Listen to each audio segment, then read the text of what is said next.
Undeceptions podcast.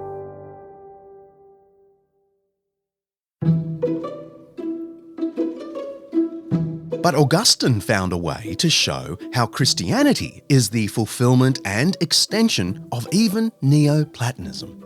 In Christ, he said, all of reality can be joined in fellowship to the one ultimate reality of God. And this comes not through ascetic rigour or intellectual sophistication, but through divine gift, grace. Augustine was quite something. The 5th century genius, Saint Augustine, you knew we were going to slip him in here, writes about beauty in his classic De Veritate Religione, of true religion. And he poses the question, are things beautiful because they give us delight, or do they give us delight because they are beautiful? He emphatically opts for the second. Beauty is an objective thing built into the creation, and it calls out to us. The 5th century theological giant Augustine wrote some very heavy tomes on music, 6 books on rhythm and meter, and an intended 6 books on harmony, though we don't know if he completed those. You might ask, why on earth is a theologian so interested in music? And the simple answer is, music was the audible embodiment of the numeric structure of reality. In his book, Foundation of Modern Physics, the physics Nobel laureate Steven Weinberg wrote that Book 11 of Augustine's Confessions contains a famous discussion of the nature of time, and it seems to have become a tradition to quote from this chapter in writing about quantum cosmology. Augustine is everywhere.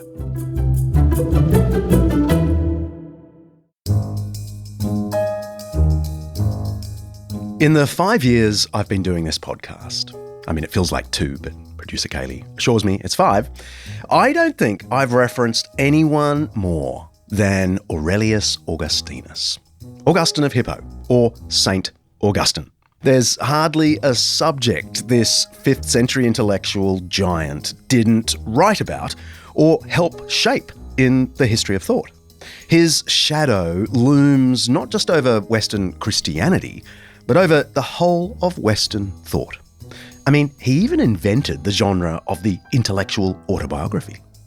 In ways that are almost undetectable today, this Roman African's thinking has seeped into our thinking about freedom, sex, love, sin, humility, grace, and even science.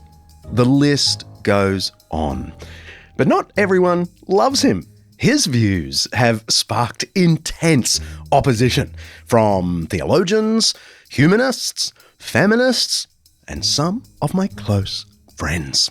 But that's to be expected when you leave over 5 million of your words lying around waiting to be analysed by countless academics over the last 1600 years. But I love him. And I am hugely influenced by him. And I think Augustine embodies the mission and posture of the Undeceptions project. He was all about trying to make sense of God and the world in a society that was still highly skeptical of Christianity. And he did it with an attitude of curiosity. He once described himself as a man who writes as he progresses, and who progresses as he writes. Always learning, willing to question, even question himself. He wrote a whole book toward the end of his life called Retractions, critiquing his own views. The Stanford Encyclopedia of Philosophy puts his contribution like this. Philosophers continue to be fascinated by Augustine's often innovative ideas on language, on skepticism and knowledge, on will and the emotions, on freedom and determinism, and on the structure of the human mind. And last but not least, by his way of doing philosophy, which is, though of course committed to the truth of biblical revelation, surprisingly undogmatic and marked by a spirit of relentless inquiry. The Stanford Encyclopedia of Philosophy, by the way, is not normally this gushy about Christian things. So, after 130 episodes, we're now exploring Augustine of Hippo, the patron saint of the show. I'm John Dixon, and this is Season 12 of Undeceptions.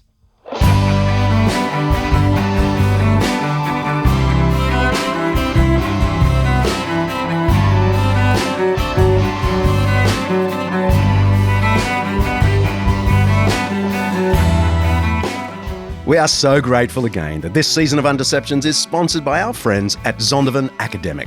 You can get discounts on their special Master Lectures video courses and free chapters of many of the books we talk about here on the pod by going to zondervanacademic.com/Undeceptions. Don't forget the Undeceptions. Each episode here at Undeceptions, we explore some aspect of life, faith, history, philosophy, science, culture, or ethics that's either much misunderstood or mostly forgotten. With the help of people who know what they're talking about, we're trying to undeceive ourselves and let the truth out.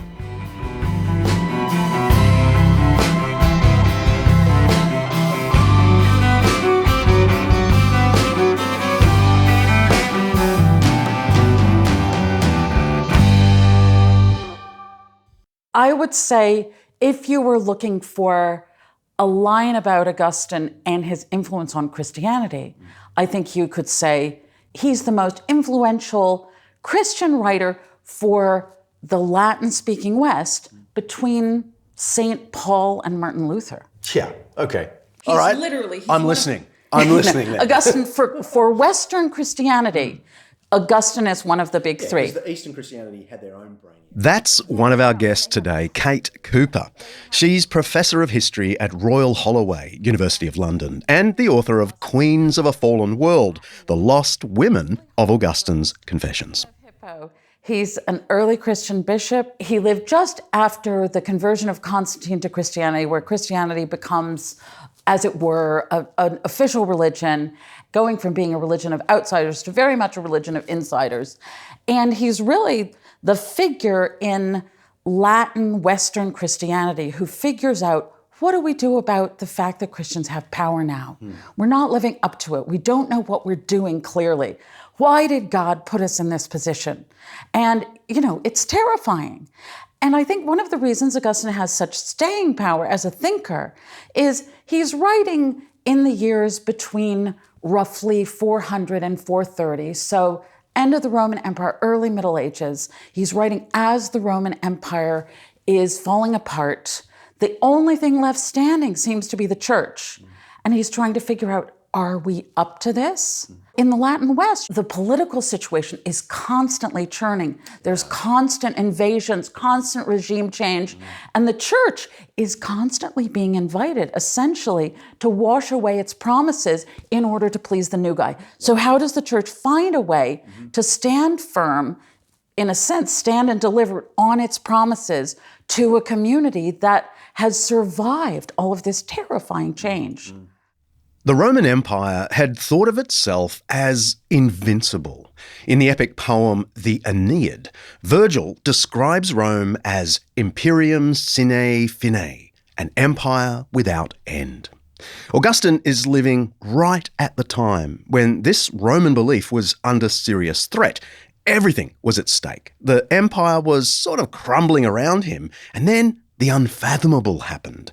In AD 410, in his lifetime, the city of Rome was sacked. And part of his work wrestled with this fact. But first, Augustine had to wrestle himself, his own pursuits, ambition, and passions.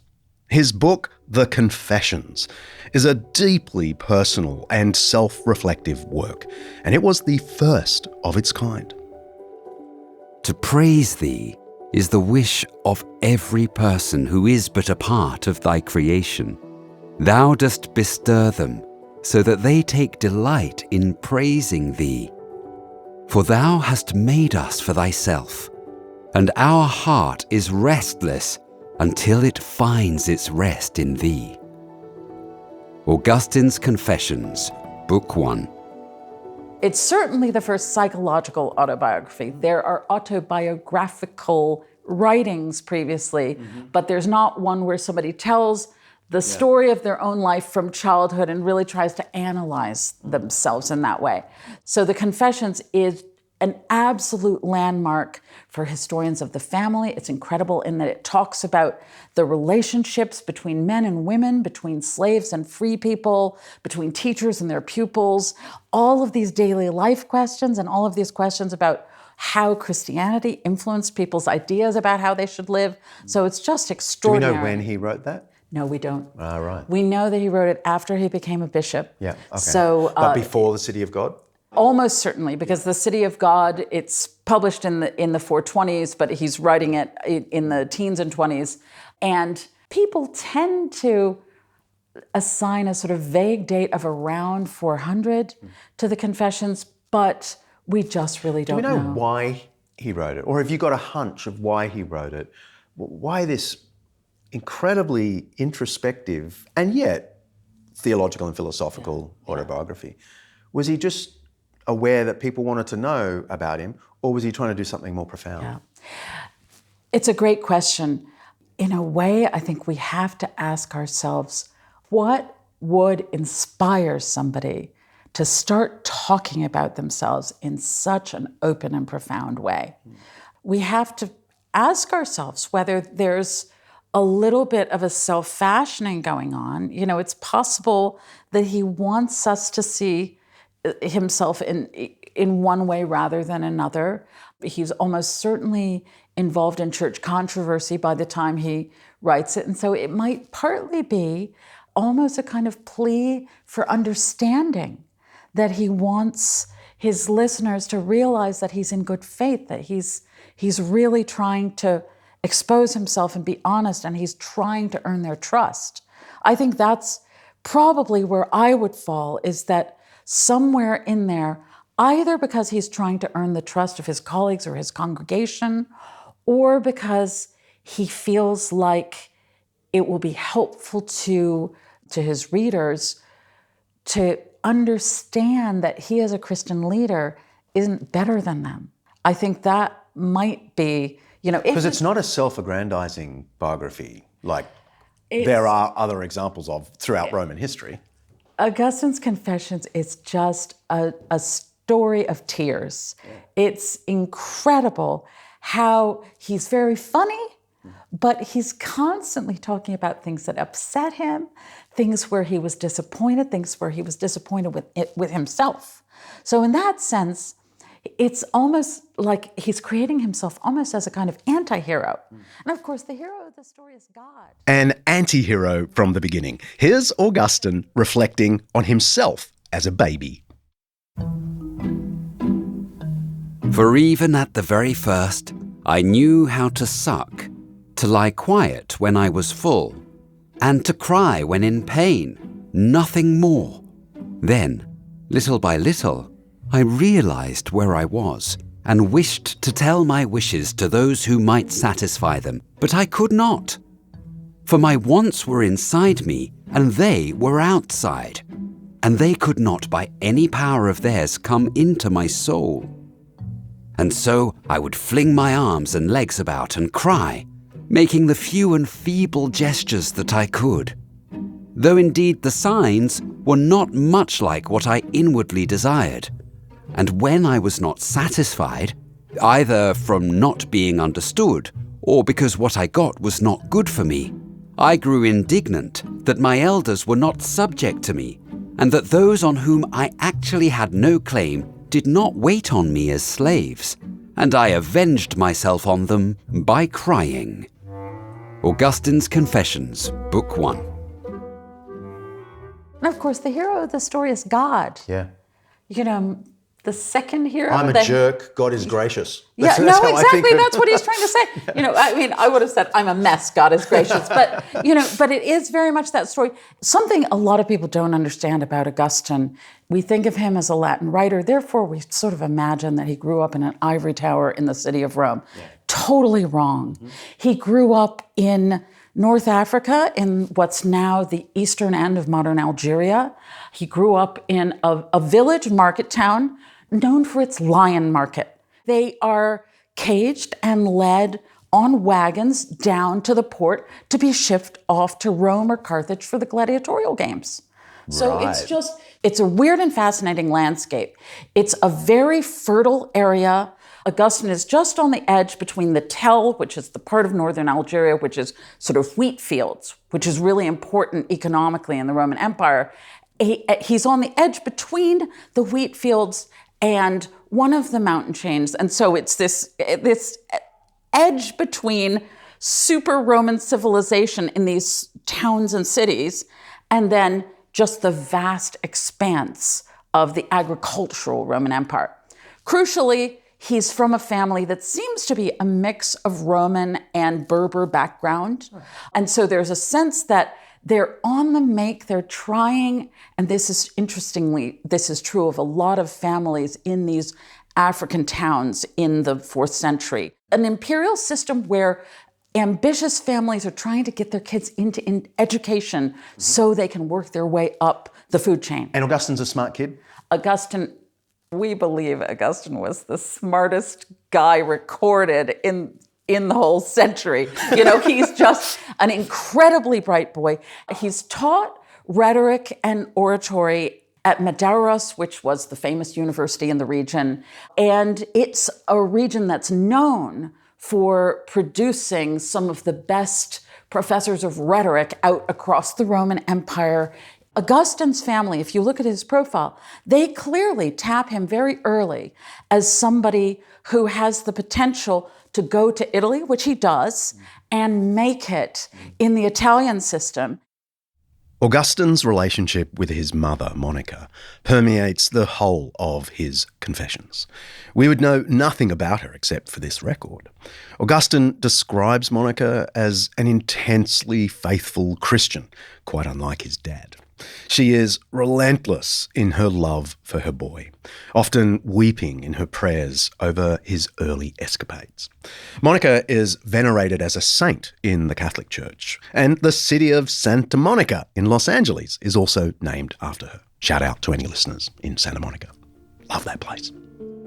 And now thou didst stretch forth thy hand from above, and didst draw up my soul out of that profound darkness, because my mother, the faithful one, wept to thee on my behalf more than mothers are accustomed to weep for the bodily deaths of their children. For by the light of faith and spirit which she received from thee, she saw that I was dead, and thou didst hear her, O Lord. Thou didst hear her, and despised not her tears when, pouring down, they watered the earth under her eyes in every place where she prayed.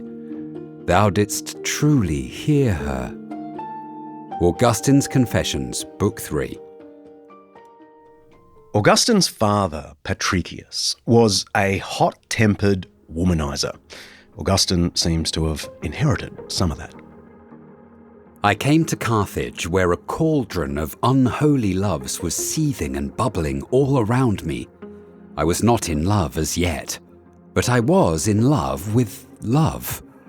To love and to be loved was sweet to me, and all the more when I gained the enjoyment of the body of the person I loved. Thus I polluted the spring of friendship with the filth of instinctual desire, and I dimmed its luster with the slime of lust. Augustine's Confessions, Book 3. Very early on, he tells us in the Confessions that he was sexually passionate and he wanted to get married. And his mother said, no, you can't marry yet. We're ambitious. If you wait, you'll get a better offer and you'll get a better dowry. So what happens is that the mother, again, reading between the lines in the Confessions, seems to arrange for him to have a concubine, which in the Roman system is essentially a paid lover who will often keep house for you and play the role of a wife, but it's specifically not a marriage contract. Augustine never names his concubine, perhaps out of his own shame, but perhaps to protect her name. But he describes her as the only woman he ever loved. Scholars like Kate have actually given her a name, Una. It's Latin for someone. It's kind of sweet and yet kind of dark. Augustine stays with her for 15 years. Together, they have a son, Adeodatus. Around this same time, as a young adult, Augustine started dabbling in a religious cult known as Manichaeism, much to the despair of his Christian mother. In those days, he thought his mother's faith was lowbrow, simplistic, and just untrue. Manichaeism was much sexier, although that's not the right word to use because Manichaeism shunned the pleasure of the body and of creation itself.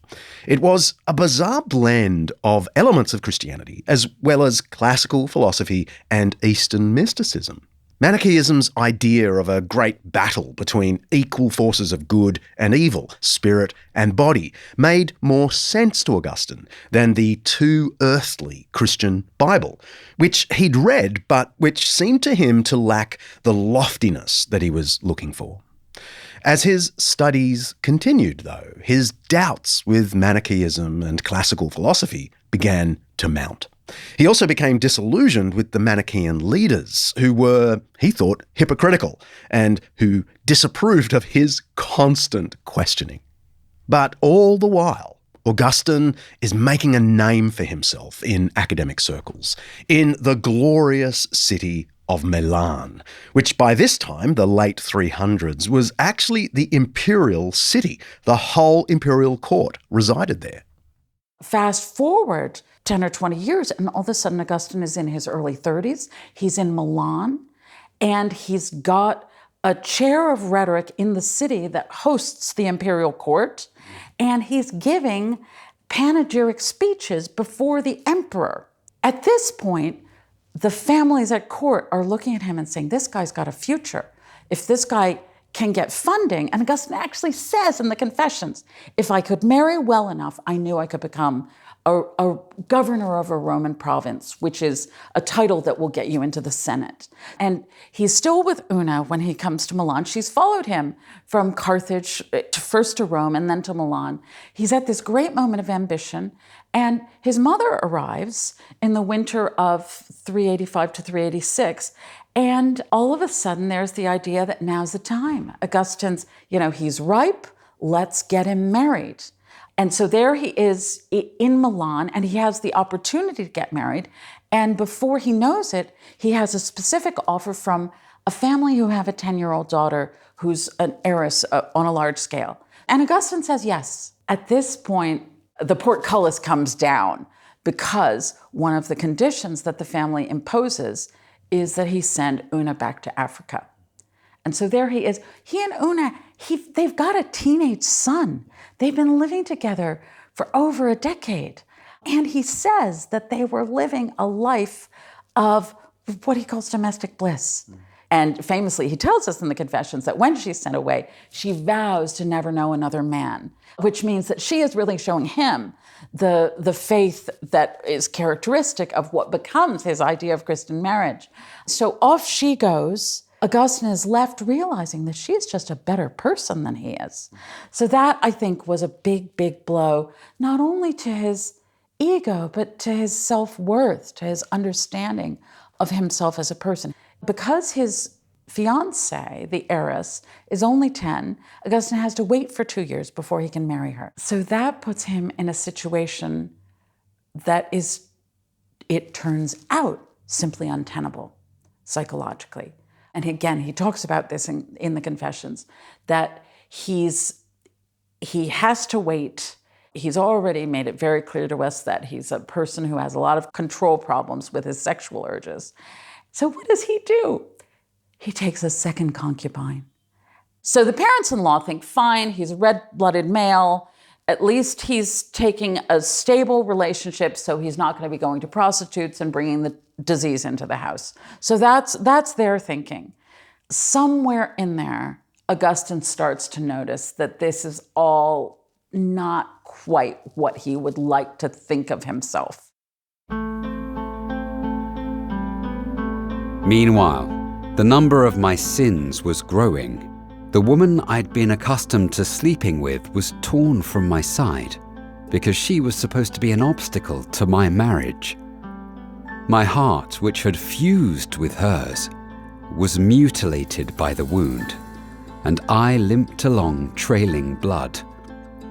She went back to Africa, vowing to you that she would never know another man, and leaving me with the illegitimate son she'd given birth to.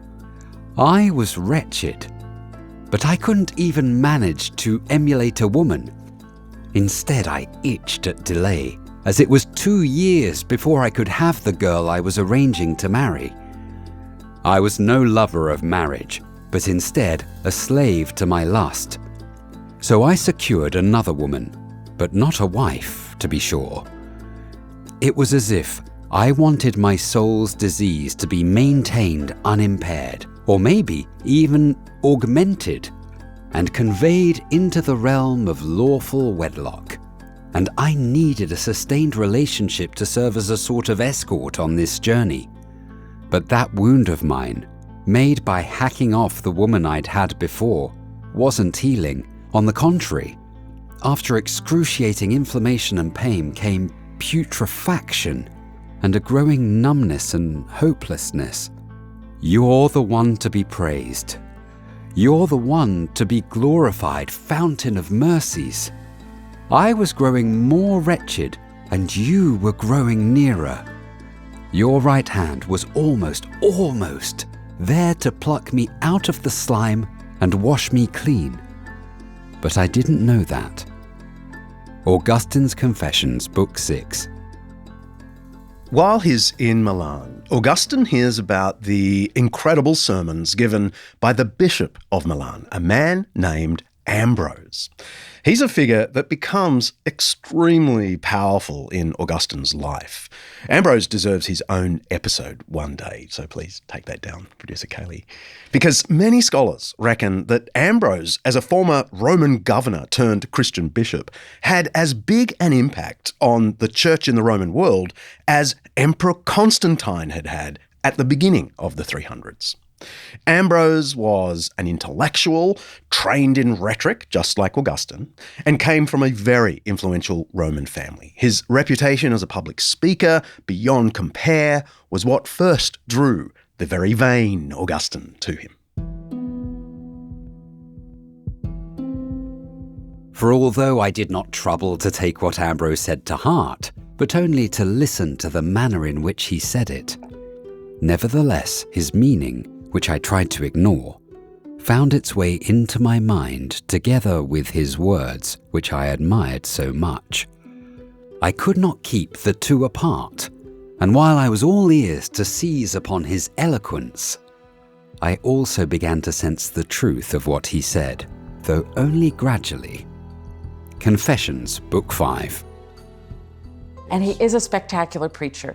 The other thing he's doing, though, is he's come across an idea from the Greek East of Christian virginity, and that Christian virgins are people who have a special relationship with God because they have a kind of purity in their connection to God, that they're not accountable. He's thinking particularly of young women, because everybody knows that once women are in family relationships, they have all sorts of obligations to the men around them. So if you get a woman who's vowed to virginity, okay, she might be accountable to her mother, but pretty much it's going to be God and the church all the way. And she's not going to be going to the priest and saying, well, I'd love to, but my husband won't let me. So we love virgins. Ambrose loves virgins. And he starts to preach the idea that not only women, but also men should pursue the path of virginity, ideally, or at least sexual asceticism.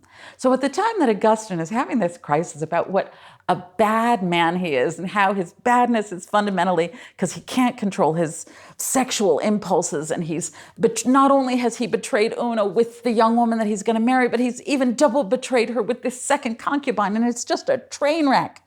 There he is, listening to Ambrose of Milan preaching these incredible, terrifying sometimes, sermons about hellfire and virginity. And what is virginal chastity but purity free from stain? And whom can we judge to be its author but the immaculate Son of God, whose flesh saw no corruption, whose Godhead experienced no infection? Consider then how great are the merits of virginity. Christ was before the Virgin. Christ was of the Virgin. Begotten indeed of the Father before the ages, but born of the Virgin for the ages. Ambrose, Concerning Virginity, Book 1.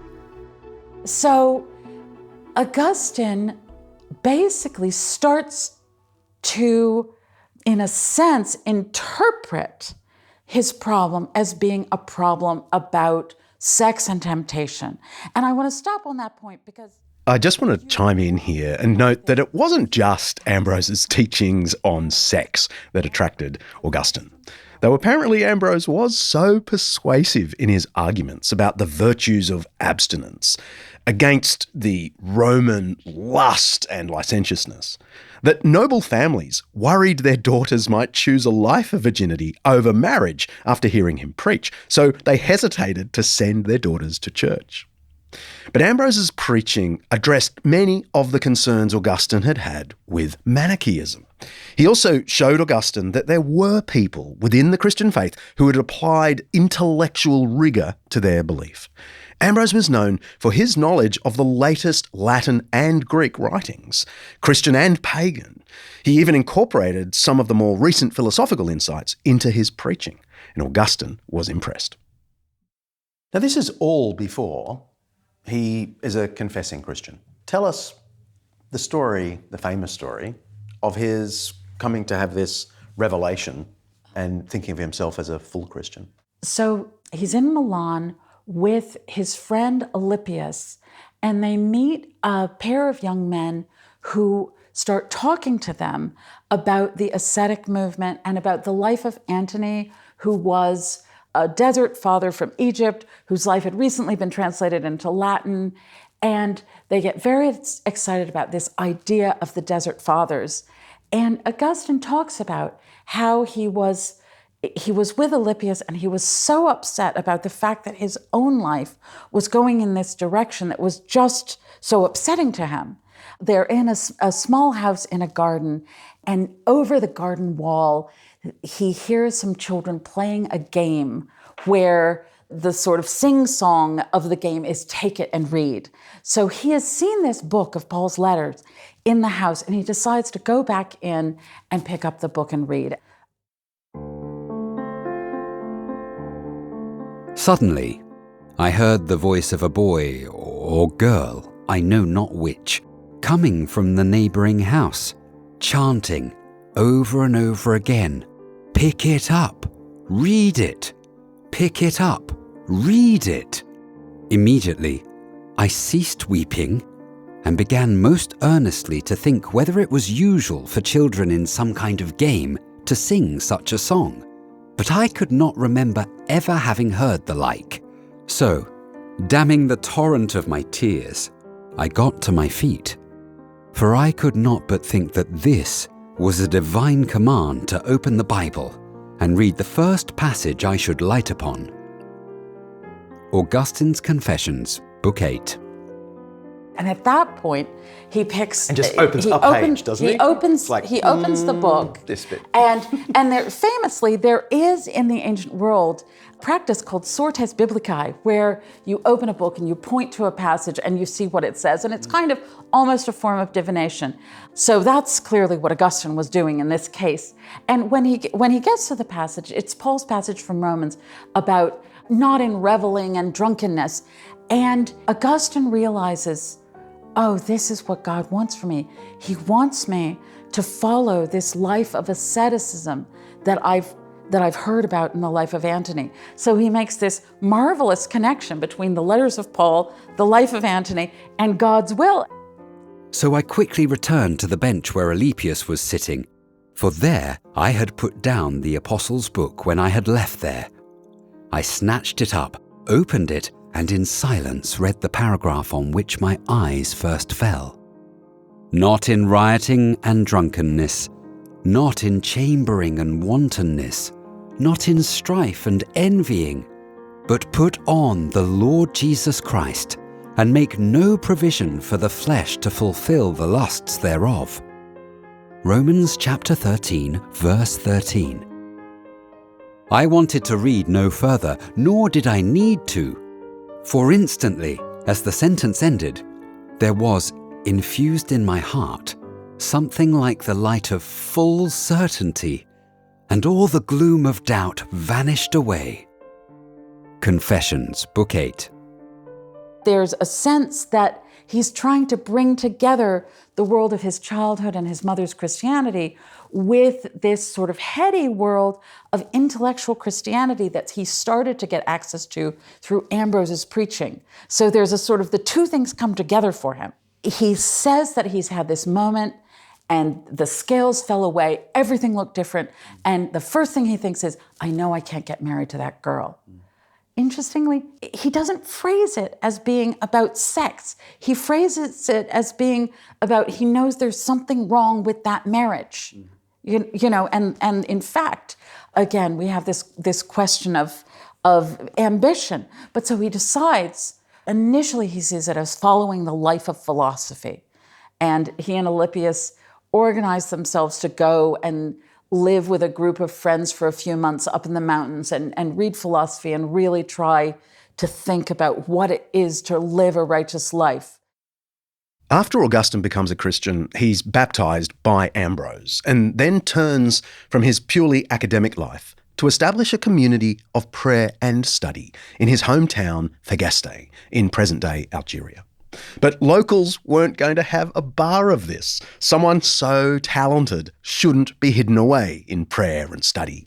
So just 4 years after his conversion, Augustine was pressed by North Africans in 391 to become a priest. And 5 years after that, he was elevated to become a bishop of the most important port city of the region, Hippo.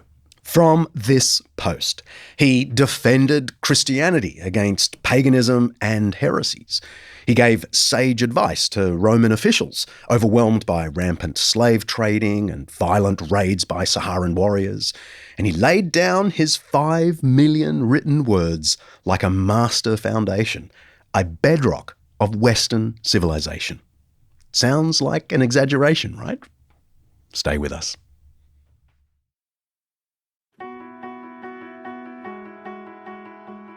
This episode of Undeceptions is brought to you by Zondervan Academic's new book, The Truth in True Crime: What Investigating Death Teaches Us About the Meaning of Life, by acclaimed cold case homicide detective J. Warner Wallace.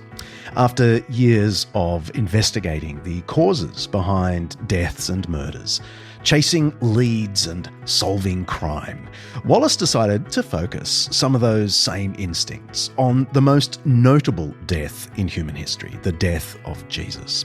And while a few of Wallace's cases remain open, unsolved mysteries, the death of Jesus obviously wasn't one of them.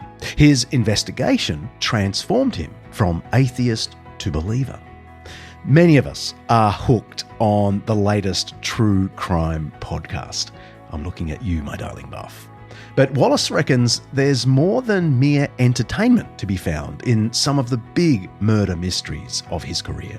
The Truth in True Crime offers some of the lessons Wallace has learned about human nature from both his murder investigations and ancient biblical wisdom. It's a cool idea for a book. You can pre-order your copy of The Truth in True Crime by J. Warner Wallace now on Amazon, of course, or even better, head to zondervanacademic.com/undeceptions. Don't forget to write /undeceptions. zondervanacademic.com/undeceptions.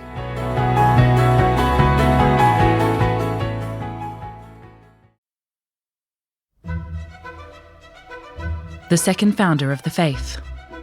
Converted 1600 years ago, St. Augustine still shapes church thought. That's the headline of a full-page article in Time magazine on 29 September 1986, celebrating the 1600th anniversary of the conversion of Augustine.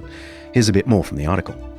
The sudden conversion was fateful not only for St. Augustine, who forsook his ambitions and his women to undertake an early form of monastic life, but for the subsequent development of the West. Pope John Paul II, in an anniversary pronouncement, terms Augustine the common father of our Christian civilization. Only a handful of thinkers have had equivalent influence over such a span of years. During his 35 years as bishop, he not only supervised a turbulent diocese, but spent long hours judging disputes, preached daily, 500 sermons survive, and managed to write 100 treatises and hundreds of letters on doctrine. 5 million of his words are indexed in computers at West Germany's Würzburg University. Those words affected almost every aspect of the faith. Long before Calvin, Augustine championed predestination. Before Luther, he taught salvation by God's mysterious grace, not by works. Augustine, more than any other writer, defined Roman Catholic teaching on the... Mining Augustine's enormous corpus of writing is not something we can really do in a single episode. But I asked my next guest, theologian Hanluan Cancer Comline, to help us grasp the big picture of Augustinian thought. So, can you give us an idea of the main themes and whether you reckon there's an overarching theme to this big brain we call St. Augustine? Oh, I love that question. So for Augustine, I would say 4 key themes for him would be Trinity, humility, grace, and love. So I think if we have a sense of what those 4 themes mean to him and how they connect to each other, we can create a kind of quadrilateral or window into his larger thinking that gives us a perspective on the whole. By the way, Hanluan is the Marvin and Jareen DeWitt Professor of Theology and Church History at Western Theological Seminary in Michigan. G'day to Michigan. We have loads of listeners there. We love ya. She is particularly interested in Augustine, and her book, Augustine on the Will, a Theological Account, was published by Oxford University Press in 2020. We're going to have to do a whole episode on the first of those themes she mentions, the Trinity. Augustine once told a story about walking along the seaside while he was meditating on the Trinity, and he watched a boy filling a hole in the sand with seawater. And he asked the kid what on earth he was doing, and the boy said he wanted to empty the whole ocean into the hole. Augustine pointed out that that was impossible. The quick-witted boy replied that understanding the Trinity that Augustine was always going on about was even less possible. I like it. Augustine accepted the challenge and wrote arguably the most important work on the Trinity for the next 1,000 years or more, in which he described the Trinity as pure love. The Father is the lover, the Son is the beloved, and the Holy Spirit is the very love that binds them together. He said much more than that, of course, but for Augustine, this means everything is ultimately about love. Beyond On the Trinity and the Confessions, which we've already mentioned, the other crucially important work of Augustine is called The City of God. I asked Kate Cooper to do the impossible and summarize the work. So the City of God, I'm really going to try to compress this. It's hard. He starts getting letters from highly literate laymen saying, what is this Christian thing? Explain it to me in terms that are philosophically valid.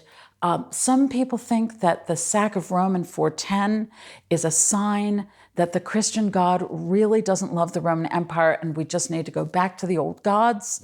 And so Augustine is having to take the question of why God would allow a group of people to have political power, even though they're clearly not up to the job, and it's that failure of the imperial church to bring prosperity and peace that he's really struggling with in that text. And his fundamental idea is that the city of God is not the city here on earth. The city of God is also not something hovering in heaven right now watching us. The city of God is the perfect reality that will happen at the completion of history at the end of time. And none of us knows what role we are playing in the city of God. We don't know, as we live out our lives bound in time here on earth, what it means to take the action that we're taking, because we can't see the outcome.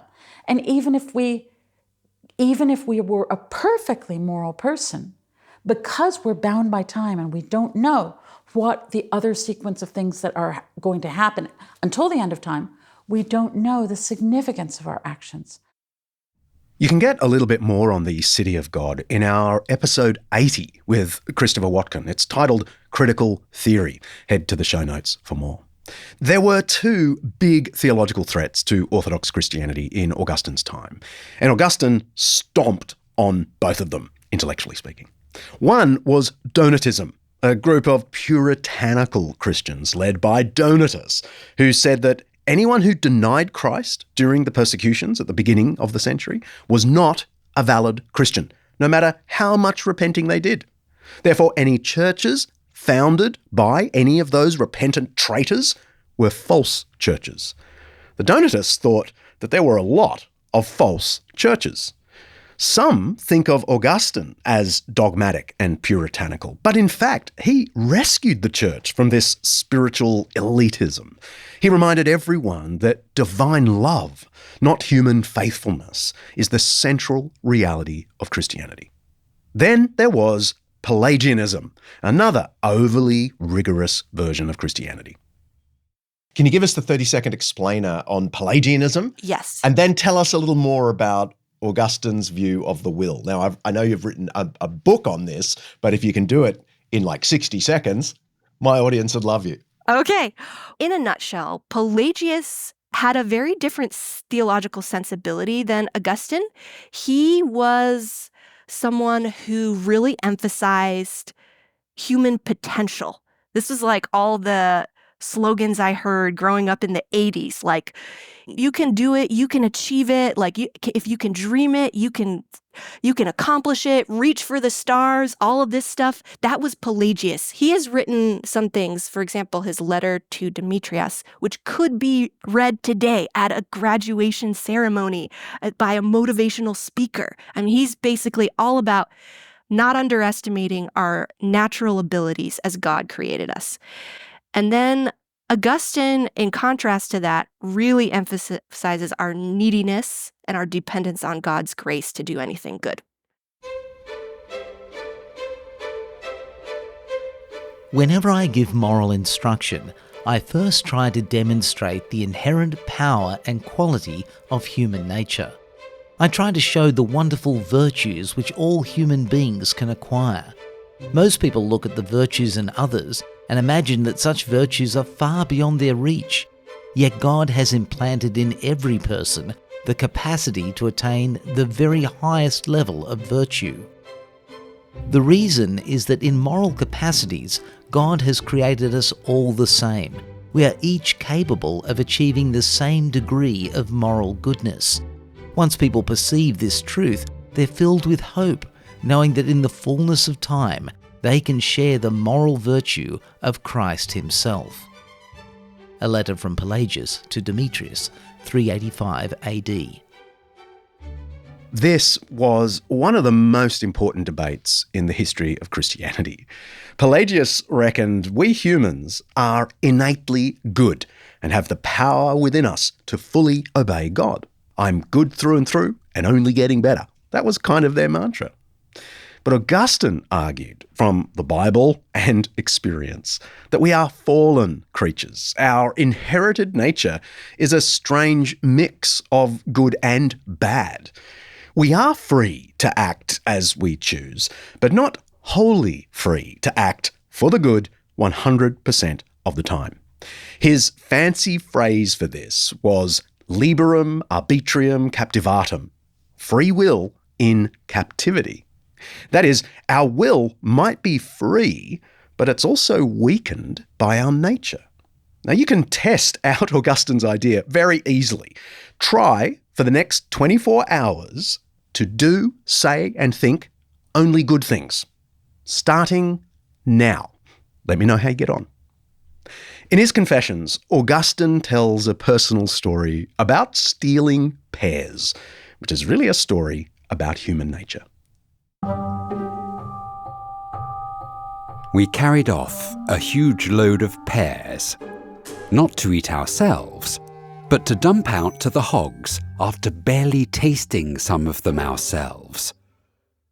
Doing this pleased us all the more because it was forbidden. Such was my heart, O God, such was my heart, which thou didst pity even in that bottomless pit. Behold, now, let my heart confess to thee what it was seeking there, when I was being gratuitously wanton, having no inducement to evil but the evil itself. It was foul, and I loved it. I loved my own undoing. I loved my error, not that for which I erred, but the error itself. A depraved soul, falling away from security in thee to destruction in itself, seeking nothing from the shameful deed but shame itself. Augustine's Confessions, Book 2.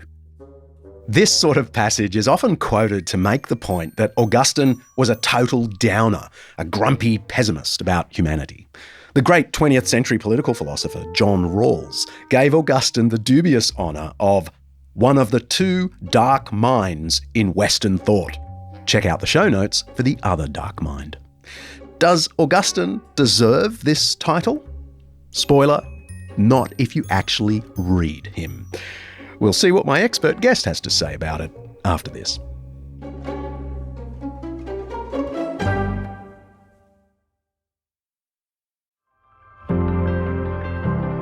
In the Democratic Republic of Congo, corruption and conflict have plagued communities like Kindu for decades, and access to quality education as a result is scarce.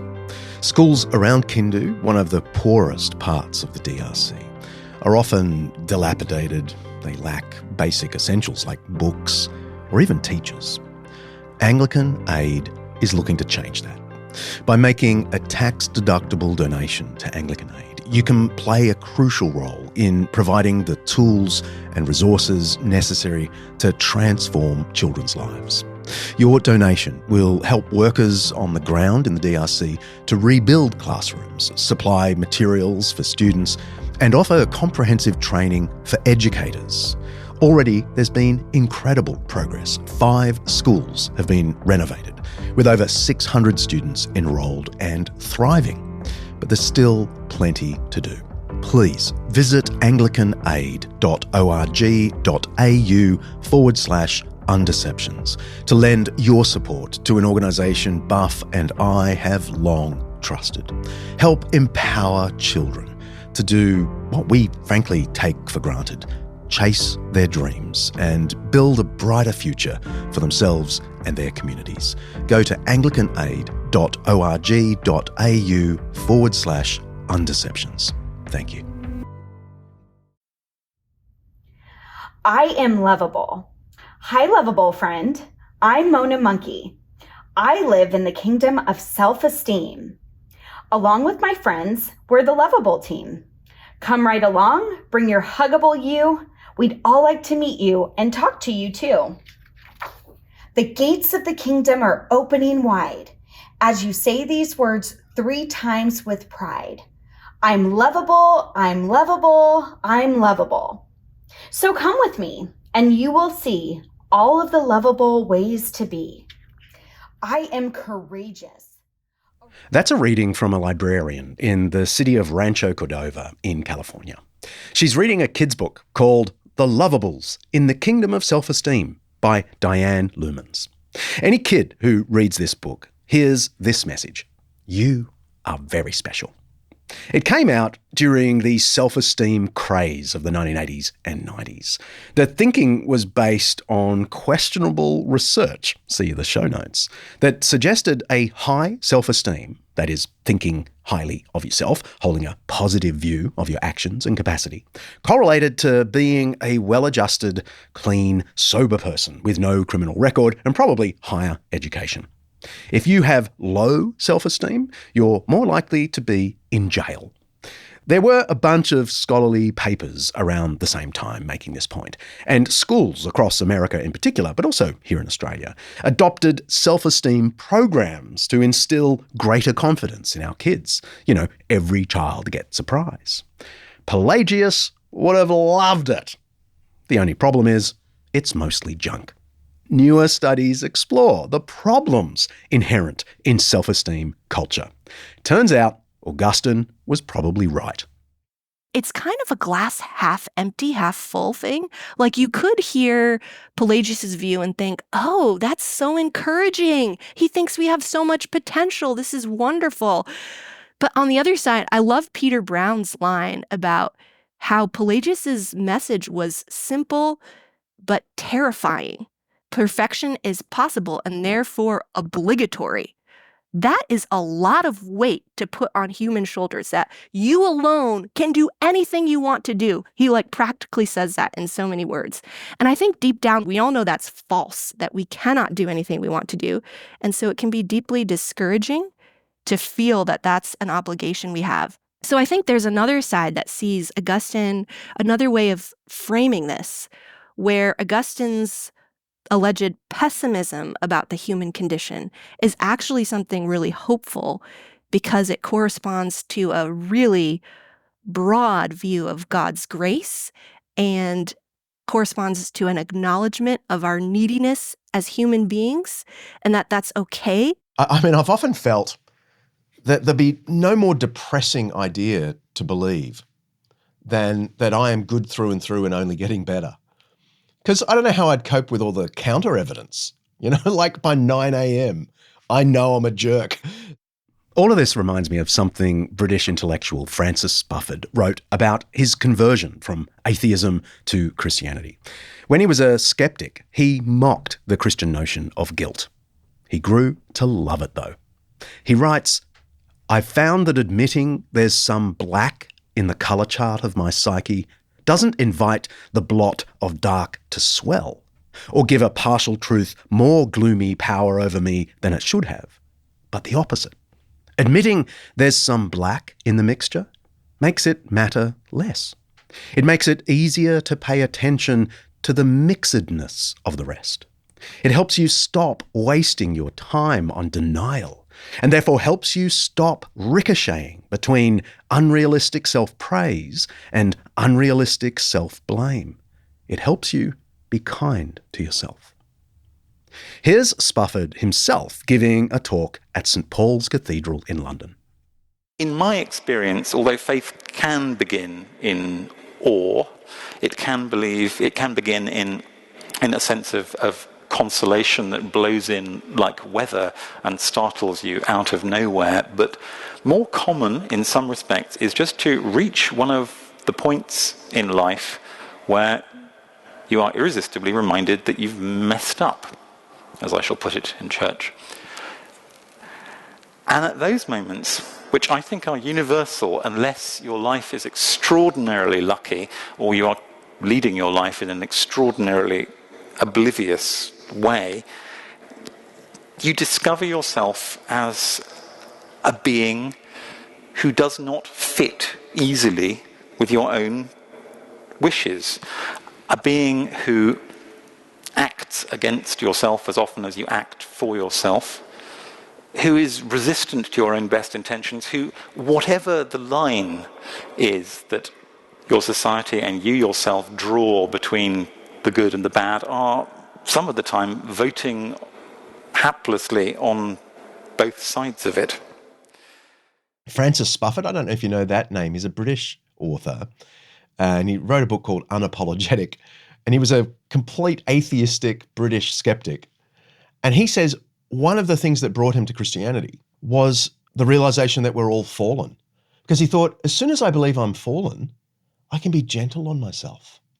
And that sort of ties in with what you were saying. Like there is a kind of gentleness about Augustine's view that is, you can see how it would be oppressive, but actually in his framework, it isn't. Yeah, I think that's great. And I think one reason why people often don't see that side as much is because it tends to come through, especially in his sermons, where he's preaching to people, exhorting them, and just really in touch with how hard it is out there on the ground to be a human being and to get better. And he doesn't throw in the towel. He doesn't say, well, we're sinful, so just be complacent and do whatever you want to do and it's all fine. He urges people to really give it their best shot to keep growing, but also acknowledges that it's really slow and arduous, and there's going to be progress and there's going to be regress, and that this is normal and that they can rely on God's grace to sustain them through that.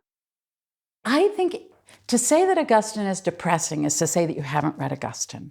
Because if you do read Augustine, you'll find that every time he says something that's just painful and devastating, he's also saying something crazy, something fascinating, something funny, something wondrous. But is he more about human guilt than he is, love and joy? Oh, I think that's a terrible misunderstanding. I think he's very concerned about our failings as human beings and our limitations as human beings. He really thinks that it's dangerous to think that you can do more than you can do, that's the point where people make bad and dangerous mistakes. If you think, oh, I'm the good guy and he's the bad guy, or she doesn't deserve my help, that's when you make terrible mistakes. So he wants us to be humble. He really does want us to be humble. In one of his many letters, he wrote, "This way is first humility, second humility, third humility. And no matter how often you keep asking me, I will say the same over and over again." This was a massive departure from the culture of Rome he grew up in, where pride was a virtue and humility was a weakness. But Augustine reckoned we can only see true glory, the glory of God and our own glory, when we acknowledge our fallenness. The one thing we haven't referenced here, and I almost feel like I'd like to reference it even very briefly, is that there's a very strong historical argument made by Peter Harrison that it's Augustinian theology, the revival of Augustinian theology in the 14th and 15th centuries, that gave us the scientific revolution. Because people began to realize you can't just intellectually, rationally decide why the planets move like that, why planets go like that. You have to actually, because our minds are fallen, because we're deeply fallen creatures. So we have to create tests of our intuitions. We speculate this, test that speculation, and that it grew entirely out of Augustinian revival. I feel like we've touched on that in a previous episode. Hey, producer Kaylee here.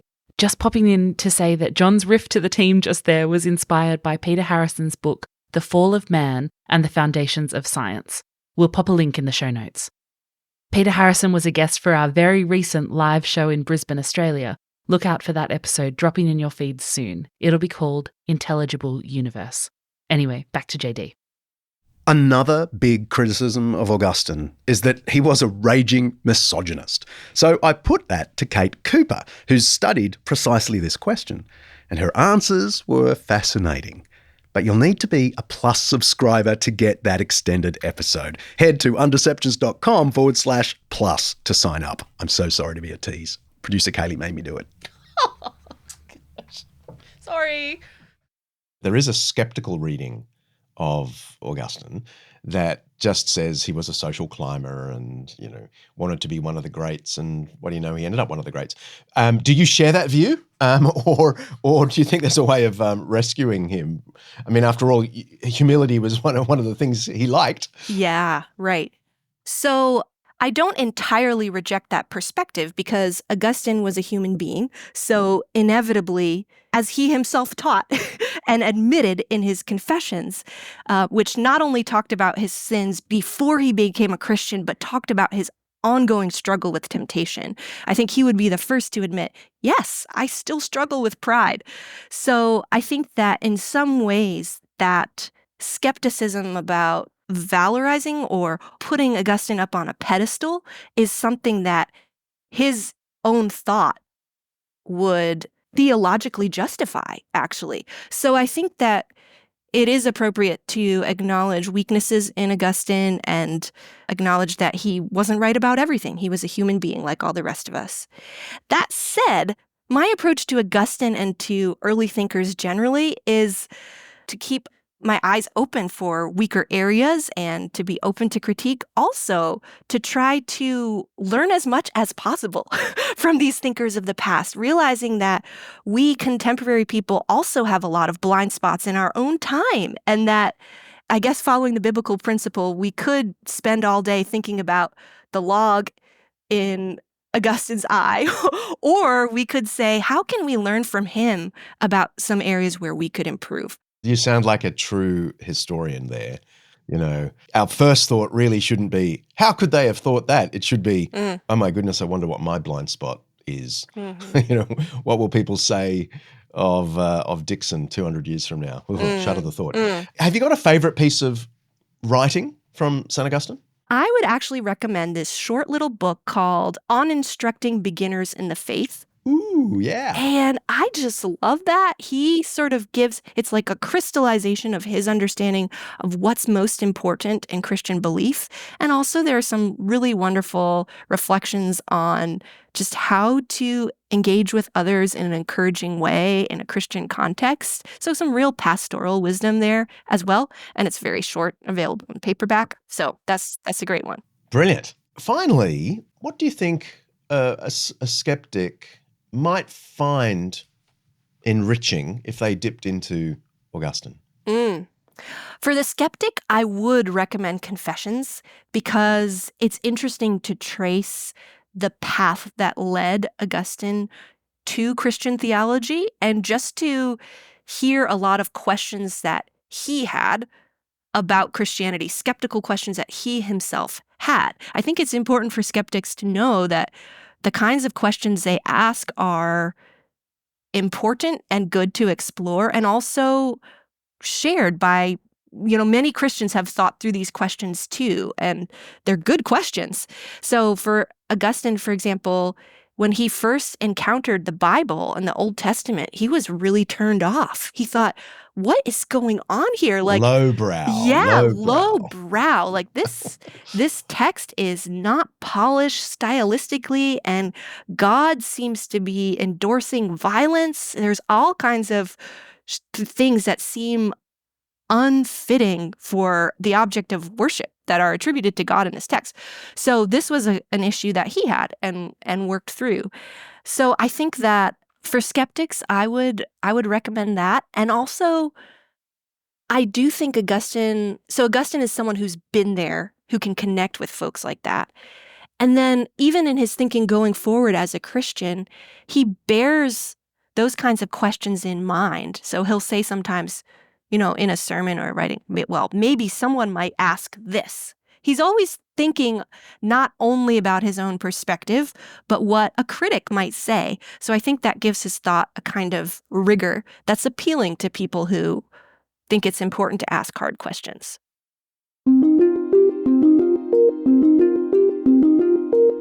Let's press pause. I've got a 5-minute Jesus for you. Jesus was somewhat pessimistic about human nature. To his own followers, he said stuff like, "If you then, who are evil, know how to give good gifts to your children, how much more will your Father in heaven give good gifts to those who ask?" That's Matthew 7. The word evil here is jarring to modern ears. We usually reserve it for the Hitlers of the world, but it's pretty common in Jesus' teaching, where it basically means immoral or wicked. "If you then who are wicked," he's saying. And he uses it everywhere, of everyone, whether his opponents or his closest friends. This quotation comes from the famous Sermon on the Mount, which opens with the words, "Blessed are the poor in spirit, for theirs is the kingdom of heaven," Matthew 5. So we're evil and we're morally bankrupt. The loftiest ethic ever uttered begins with a call for us to recognize our fallenness, our lack of moral credit. Now, Jesus didn't say that we're hopeless failures destined only to be immoral, but he did insist that recognizing our flawed humanity is the first step towards seeing the kingdom. This is because, as Augustine would emphasize again and again, this kingdom is all about God's love and grace toward us, not our capacity to be good. I had a really interesting conversation about all of this stuff with a thoughtful journalist from the ABC, Australia's national broadcaster. He said he liked some of the ethical teachings of Jesus, all the bits about, love and peace. But he was wary of any of that talk about human guilt and the need for divine mercy. He worried this would crush the human spirit, and especially children. He and his wife were about to have their first child. Kids would grow up, he feared, in a cloud of guilt that obscured their abilities and intrinsic value. He preferred the notion that we all have within us everything we need to live honourable lives. Now, he wasn't a Christian, but he was sounding like a good Pelagian. I explained that I reckoned things are the other way around. Imagine growing up in a family where the expectation is that you are good through and through. You'll make the first 15. That's a rugby reference, by the way. Always stay out of trouble, get straight A's at school, and quickly repair any personal failures. I suggested to him that this was the true recipe for crushing a child's spirit. This performance-based mentality where worth is tied to achievement cannot prepare us for the inevitable failures of life. Much better, it seems to me, is to raise our children in the full knowledge of both their gifts and their flaws, all in the knowledge that they are loved regardless of performance. And that's what Jesus taught, and that's what Augustine championed a few centuries later. The longer I live, the more attached I am to the biblical truth that I am fallen. I don't like my foibles and frailties. I'm not excusing them. But I love the way the Bible prepares me not to be shocked at my own inability to live up to my own standards, let alone God's standards. The Bible prepares me not to be shocked that other people, even seemingly good people, will let me down. So my trust isn't in my flawed self or in any other human leader, but in the mercy of God, who entered this corrupted and corrupting world of ours, lived the perfect life none of us could live, then gave up that perfect life on my behalf on the cross, so I could know forgiveness and restoration and eventually share in his resurrection. There is rest in this knowledge of our fallenness, knowledge of God's graciousness. And I think that's what Augustine meant when he famously said in the opening lines of his Confessions, "Thou, Lord, hast made us for thyself, and our heart is restless until it finds its rest in thee."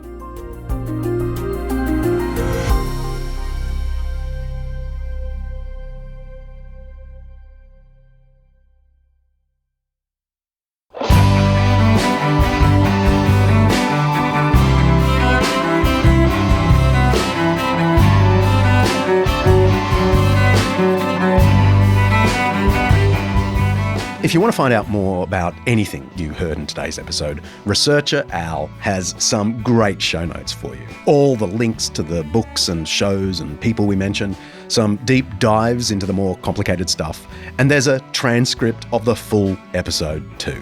Head to undeceptions.com to find them. They're way too long to put in the notes of your podcast app. And if you're thinking about buying a book that we've mentioned here, you'd be helping out the Undeceptions project by buying it via the links in the show notes. We've started getting a very small commission from Amazon sales that come through our site, and every cent counts, especially American cents versus the Australian cent. If you have questions about this episode or any of our episodes, you can send it my way. Send us an audio or text message via the links in the show notes, and I'll try and answer it in an upcoming Q&A episode. See ya.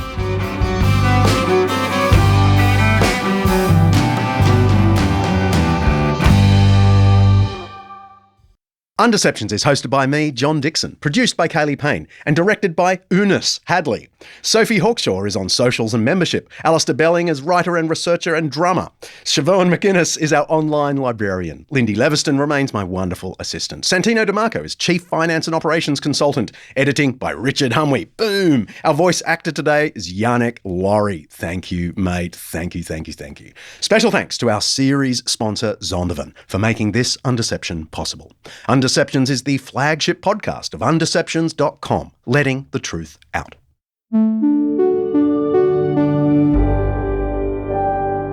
An Undeceptions podcast.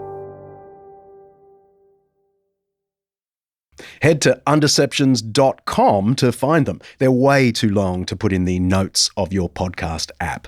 Between drumming sessions, it's pretty much all Researcher Al does each day.